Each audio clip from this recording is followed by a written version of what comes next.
Bonjour Dorothée, bonjour Marie-Christine.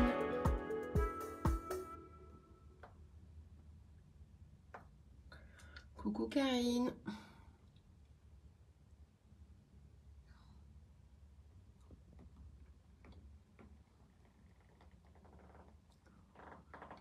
Bonjour Anne-Marie. Coucou Sylvie. Bonjour Marie.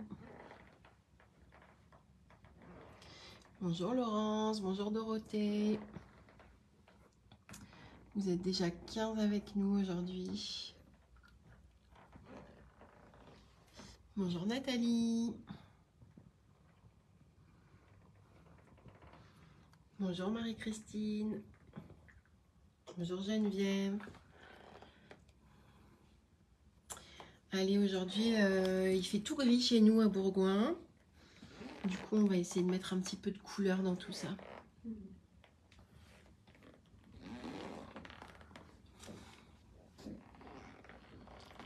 Et j'ai mes chaussures qui grincent.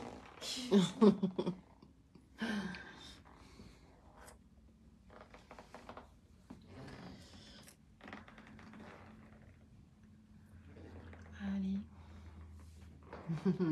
Coucou Brigitte, coucou Christelle.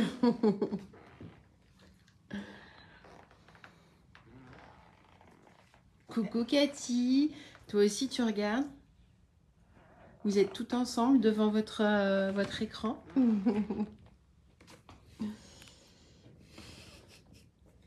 Allez. Ouais, ça grince mes chaussures, je suis désolée. Ça couine carrément.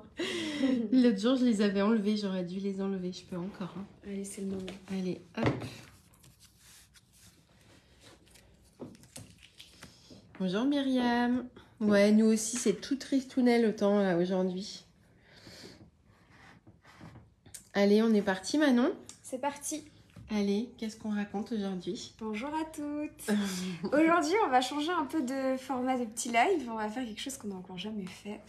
On va vous montrer toutes les étapes de fabrication d'un kit, comme on le fait à l'atelier pour toutes vos commandes.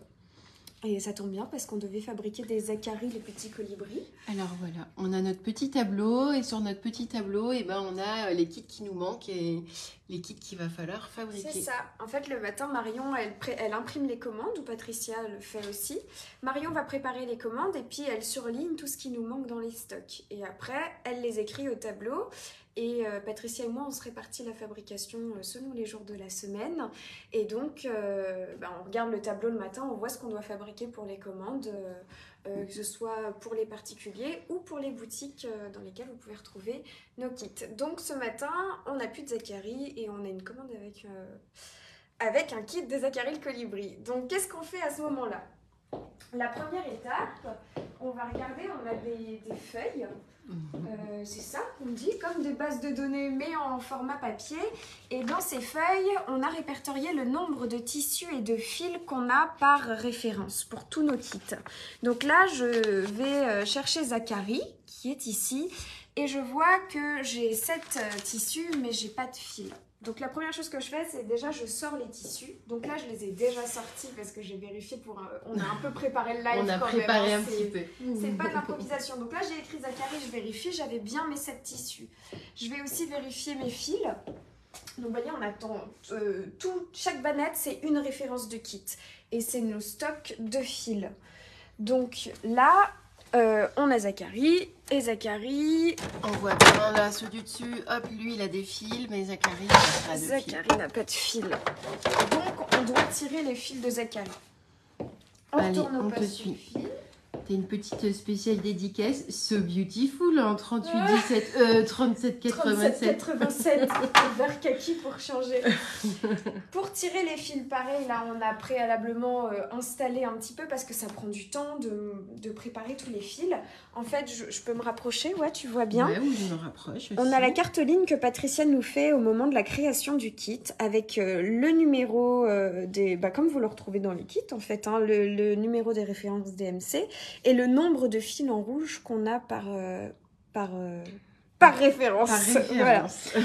Donc moi je prends ma petite cartoline et puis je vais aller chercher chaque bobine en fonction du nombre de bobines dont j'ai besoin. On a une création by un chat dans l'aiguille pour tirer nos fils. Voilà. On a la possibilité de mettre 40 bobines. Moi j'ai écrit sur ma cartoline le nombre de bobines dont je vais avoir besoin. Le nombre de couleurs de fils du coup. C'est ça. Vraiment le nombre de bobines, oui, parce c'est que le parfois on nombre a de bobines, plusieurs bobines par Mm. couleur. Donc là j'ai tout installé, il me restait juste, j'ai gardé les deux dernières références pour vous montrer, il me reste la référence 31 et la référence 30. Et j'ai besoin d'1,5 mètre de chaque. Sachant qu'on tire les fils par 1 mètre, alors il va me falloir 2 bobines, une pour tirer 1 mètre et une pour tirer 50 cm. Donc je prends 2 bobines de la référence 31 et 2 bobines de la référence 30 et j'essaye de ne pas tout faire tomber. Et t'as gardé celle qui était le plus haut pour montrer. Ça. Et ensuite, quand j'installe les bobines, quand j'ai des 1,5 ou des 2 mètres à tirer, eh bien, on fait un double tirage, on a appelé ça comme ça. Et donc, devant, j'ai mis toutes les bobines pour lesquelles j'ai besoin de 50 cm. Et derrière, j'ai mis toutes les bobines pour lesquelles j'ai besoin de 1 mètre. Là, comme j'ai besoin d'1,5 mètre de chaque, je mets une bobine de chaque du côté des 50 cm et une bobine de chaque du côté des 1 mètre. Et on va venir monter le fil dans la grille. Ça permet de faire en sorte que les fils ne se mélangent pas. Ils restent bien droits, ils ne font pas des nœuds et des paquets parce que quand on crée les nouveautés ou quand on tire beaucoup de fils, on peut être amené à tirer 50 échevettes. Donc c'est 50 fois on tire le fil et ça peut vite s'emmêler. Donc la grille, elle permet que ça ne s'emmêle pas. Et que les bobines, elles restent bien en place. C'est ça. Donc on monte bien dans la grille et on redescend le fil jusqu'en bas. De cette manière, ils sont déjà à peu près tous de la même longueur. Et ensuite, je vais venir répartir donc mes fils par 50 cm et mes fils par 1 mètre. Donc là, ce sont les 50 cm. Je les passe dans un premier anneau, puis dans un second. Hop. Et là, ce sont les 1 mètre.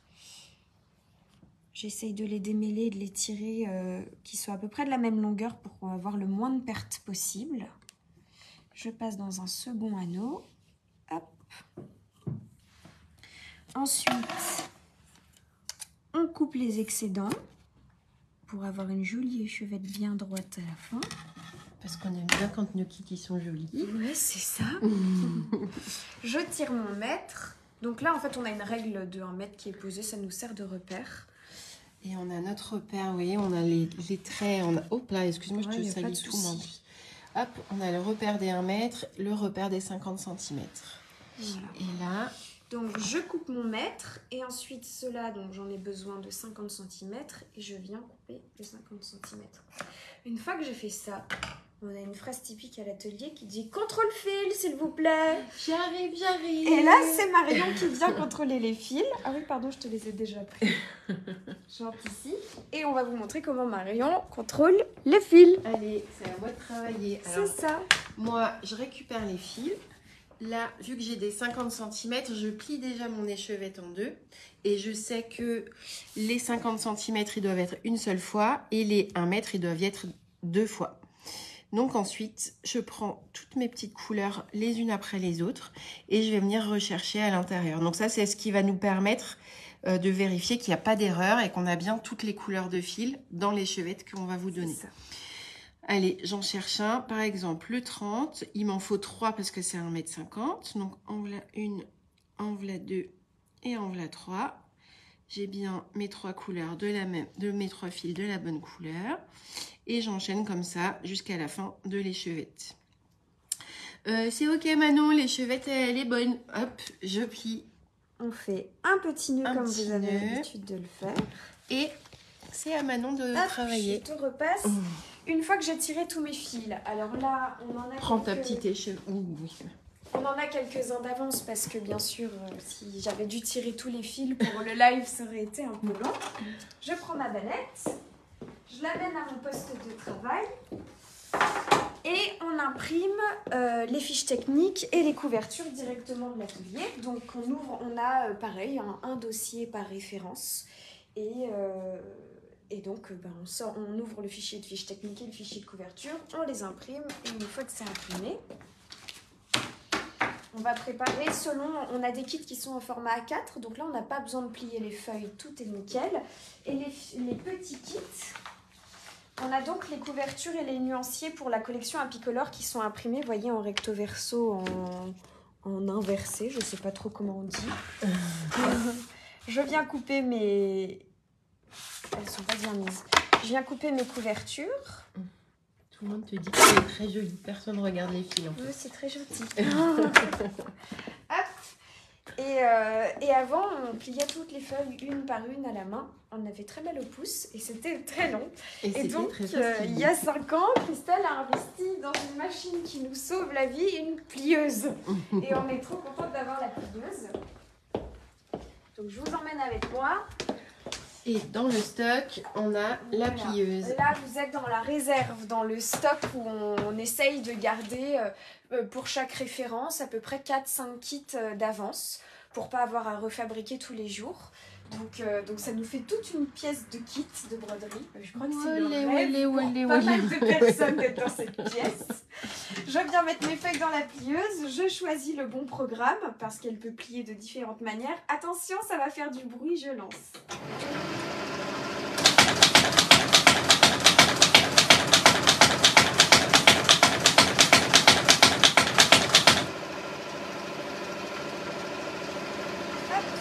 Et hop, on vient de gagner 1 heure de travail sur la journée. Magie!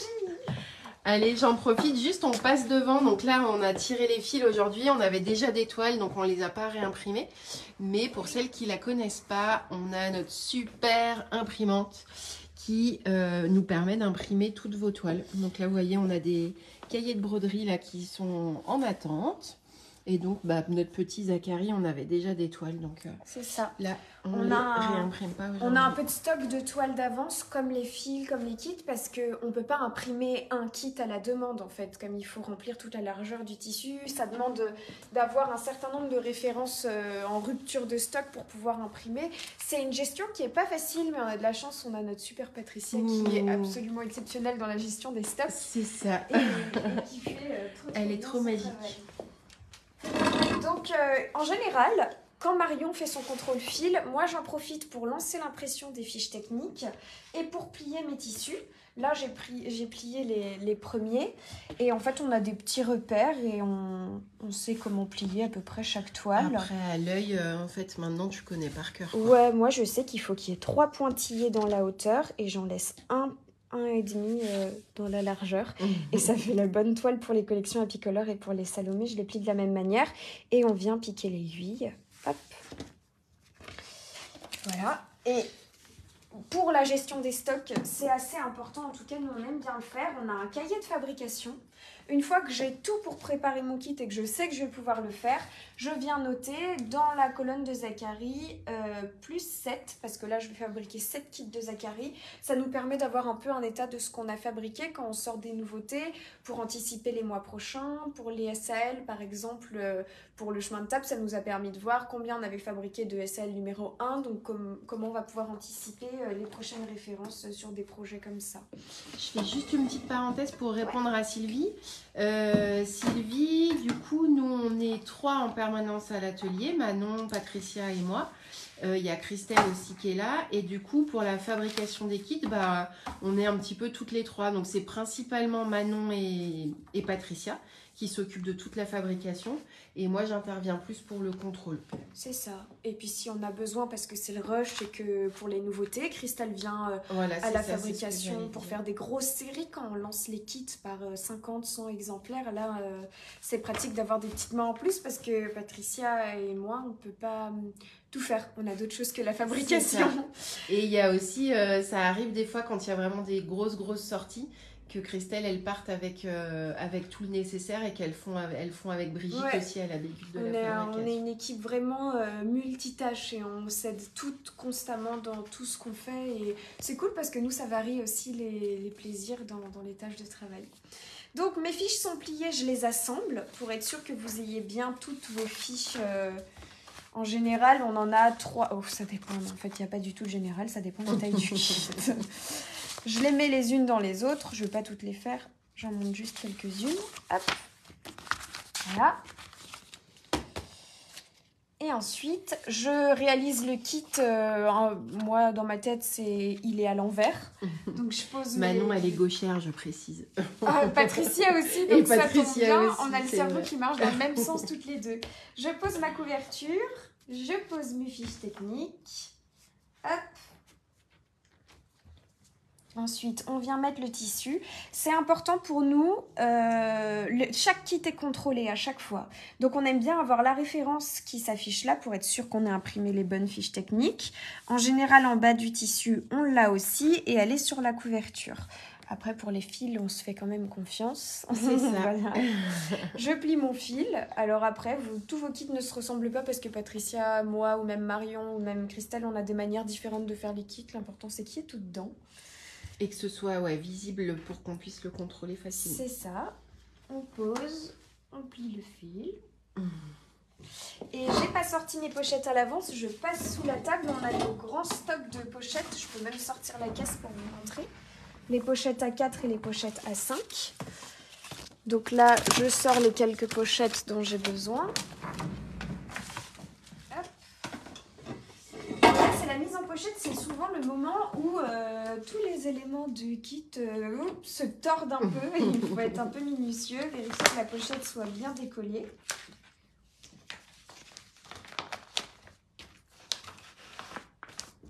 Hop. Ensuite, je mets mon kit dans ma petite boîte et une fois que j'ai fait tous mes kits, je viens la mettre en bout de table. Comme ça, souvent on a plusieurs références dans la boîte, on fabrique toute la matinée ou toute l'après-midi. Et à la fin de la journée, je reprends le téléphone. C'est moi qui interviens. Alors, fin de journée ou quand je vais préparer des commandes, je prends tous les kits par référence et je vérifie. Donc, j'ai la couverture, ça me permet de revérifier sur quelle référence Manon elle a travaillé. Et là, je vois qu'il y a bien les chevettes, il y a bien la toile, c'est bien Zachary, il y a bien l'aiguille, c'est bien les bonnes fiches techniques. Ce kit est OK. Hop, c'est parti. On a un kit qui est prêt. Il nous le manquait dans les commandes. Donc là, hop, je barre Zachary et Zachary, il va aller dans la bannette des commandes en attente. C'est ça. Vous voyez, là, on a des bannettes, les commandes où on attend les chèques ou les virements, quand on n'a plus les fournitures et qu'on attend les fournitures, les dames qui commandent et qui viennent retirer à l'atelier, et les commandes en attente où il nous manque des kits, on glisse les kits dans les commandes. Et voilà. Et après, Marion me met là, une fois que la commande est prête, elle me la met au poste d'expédition, j'emballe et j'expédie. Voilà. Si vous avez des petites questions, c'est le moment ou jamais parce qu'on va arriver à la fin de ce petit live. C'est bien, ça vous permet de voir, j'ai vu dans les commentaires quand tu parlais, c'est du travail de fabriquer un kit, ça nous prend pas 2 secondes. Si on n'a pas de tissu, il faut prévoir les tissus, puis après il faut couper les tissus, ça prend du temps. Tirer les fils, je crois que c'est ce qui prend le plus de temps, les fils, donc on essaye d'en tirer un peu en avance. En général, on tire, si sur la laise de tissu, on peut imprimer 6 Zachary, eh bien on va mettre systématiquement, quand on va retirer des fils, là je vais mettre 6 Zachary d'avance dans la bannette. Comme ça nous permet de pouvoir refabriquer sans avoir à retirer des fils à chaque fabrication, parce que c'est beaucoup de travail. Et voilà. Du coup, c'est pas mal de logistique. Ça, beaucoup. C'est Patricia qui est vraiment au top pour ça. Donc, c'est de la logistique de combien en imprimer, combien de fils tirer, combien anticiper un peu en avance, tout ça. Et parfois, il nous arrive de nous lancer et on se dit, bon, allez, celui-là, on va en faire 30 d'avance parce qu'on sait qu'il va plutôt partir. Le vend beaucoup en ce moment. Et puis, mince, il part pas. Et à la fin de l'année, on se retrouve avec 30 fils et on se dit, mince, mais qu'est-ce qu'on va en faire? Et c'est c'est là où c'est compliqué de gérer en fonction des commandes des produits, parce qu'on a des produits qui vont fonctionner à fond pendant la saison et plus du tout juste après, et du coup on se retrouve avec de la marchandise sur les bras, et chaque fil qu'on a tiré pour une référence, c'est un fil qu'on peut pas tirer pour une autre référence, parce que les bobines, c'est pareil, on les a pas en stock illimité, en fait, on a plusieurs bobines de chaque. Avec Patricia, on essaye de faire en sorte, par exemple, là le 930, on en a 4. C'est certainement que dans un de nos kits, on a besoin d'avoir 4 mètres minimum de 930. Et donc, on essaye de maintenir nos stocks de bobines, mais on ne peut pas commander tout comme on veut. Il y a des conditions d'achat auprès de DMC. Donc, c'est pareil, il y a la gestion des stocks de fils, mais il y a la gestion des stocks de bobines, il y a la gestion des rouleaux de tissu aussi. Parce que ça se commande en avance, et puis si on n'a plus de tissu, bah, on n'a plus de quoi faire de kit. Donc voilà, tout ça c'est une sacrée gestion, mais c'est intéressant et c'est sympa de et savoir du faire coup, tout ça. c'est ça, Manon, elle disait quand on en fait trop, mais aussi inversement, il y a des moments où on en a vendu, on refabrique, là on se dit on va pas en faire trop parce que là c'est déjà bien parti ces derniers temps. Et il y a des kits, par exemple avec Paulette et Morgane, on n'avait pas imaginé ça. Tous les 2 jours, on retirait des fils, on refabrique. Et puis il fallait la doublure, donc de quoi faire les petits pochons en haut. Donc en fait, c'est aussi des coupons à couper. Et puis en plus, Morgane et Paulette, il y a 2 tissus, il y a du blanc et du bi. Donc là, on vous a montré les kits les plus simples, mais après, il y a des kits avec des fournitures à l'intérieur, il y a des plus grands kits.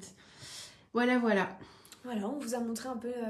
une petite partie, une majeure partie, je sais pas, c'est à la fois en tout cas une partie qui énorme, vous concerne bien, parce que c'est le produit que vous avez en main à la finale. De notre travail et de notre organisation. Et voilà, je sais plus trop quoi dire. Et bah c'est que ça touche à sa fin, on n'a pas trop d'autres questions. Si, chose importante, on va rentrer dans les vacances d'été. Déjà là, Patricia est partie en vacances. Donc quand Christelle n'est pas là, on n'est que 2 à l'atelier pour tout gérer. C'est un petit peu compliqué pour nous, donc on va faire une petite pause estivale dans les petits lives. C'est ça, on va s'alterner tout un peu en vacances, donc on en profite pour faire une petite pause. Et puis donc on reviendra pour les petits lives, je pense toujours le jeudi. Peut-être que l'année prochaine ça variera un peu. Ouais, l'année prochaine on va changer un petit peu la formule, donc il y aura toujours les petits lives les jeudis midi.